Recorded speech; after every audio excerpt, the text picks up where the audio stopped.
Amos chapter 5 verses 18 to 20. And he says, "Woe to you who long for the day of the Lord." Why do you long for the day of the Lord?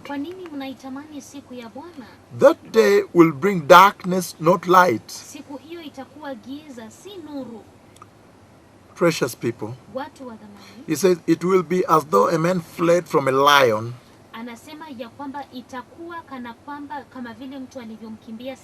only to meet a bear. As though he entered his house and rested his hands on the wall, only to have a snake bite him. Will not the day of the Lord be darkness, not light? Pitch darkness without a ray of brightness? Precious people, you see that in the current distress that the Lord has sent me to proclaim upon the face of the earth,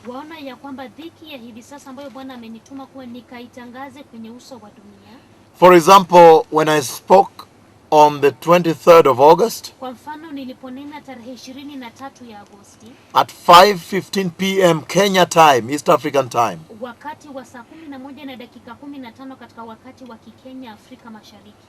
and I said a huge earthquake, temblor, would come, and it would strike in the US, the Western Hemisphere there in the tall metropolis.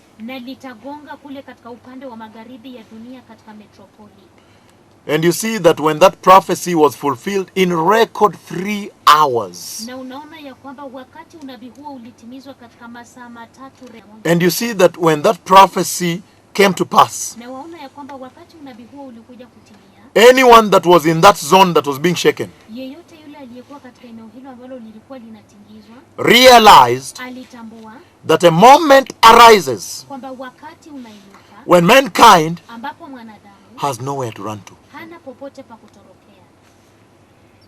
People were running from tall buildings, from the Pentagon, from the White House, from everywhere. From New York, the tall skyscrapers, everybody was running for their lives. And there was nowhere to run to. You may come from a tall building and reach, first of all, you are advised not to enter the elevators. You reach down on outside the building, the ground there might open and swallow you.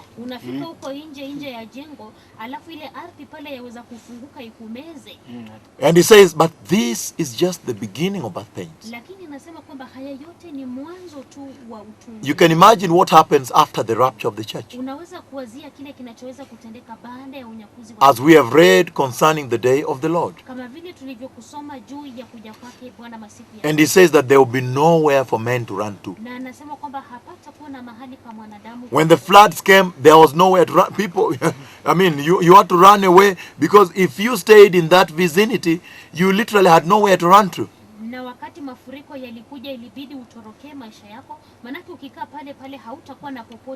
And wherever you ran to, you depended on the mercy of some unknown forces. Yes. Of forces that are not known. That means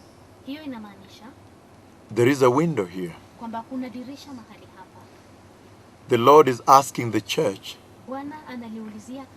in the midst of this distress, to cry out to him that he may draw them back.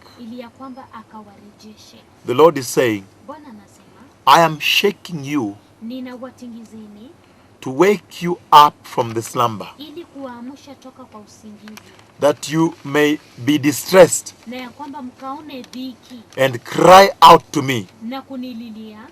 And you see that in the scriptures I read, Na unaona ya kwamba katika maandiko niliyosoma that were defining the distress of the Lord, yaliyokuwa yakielezea dhiki ya sasa, the distress of this hour, dhiki ya saa hii, you can see one thing remains very common with every of those scriptures I read. waweza kuona kwamba kuna jambo moja linalopatikana katika hivi vifungu vyote ambavyo nilisoma, That whenever mankind cried out to the Lord from inside the distress, ya kwamba wakati wowote ambao mwanadamu alimlilia Mungu toka ndani ya taabu zake, the Lord always responds. Bwana kila mara huitikia. He always responded.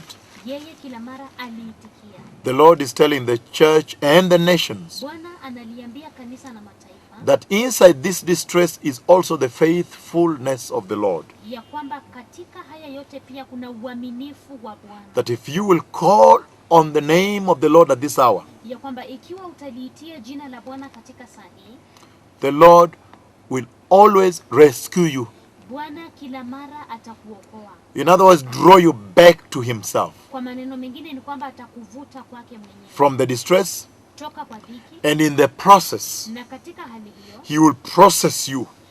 atakusaidia, He will prepare you, process you and prepare you atakuandaa na kukupitiza katika hatua fulani for the coming of the Messiah. kwa ajili ya kuja You kwake. can see the controversy here.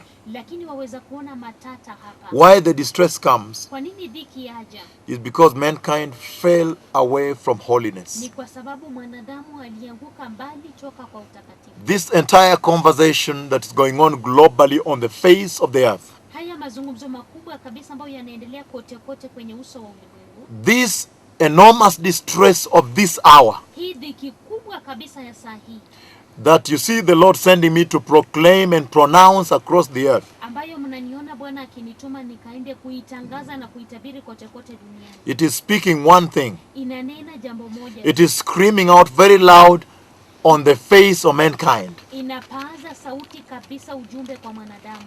Holiness, Utakatifu, holiness, utakatifu, holiness, utakatifu, righteousness, uhaki, righteousness, uhaki, righteousness, uhaki, repentance, toba, repentance, toba, repentance, toba, brokenness kuvunjika in repentance, katika toba, brokenness, kuvunjika, brokenness, kuvunjika, brokenness.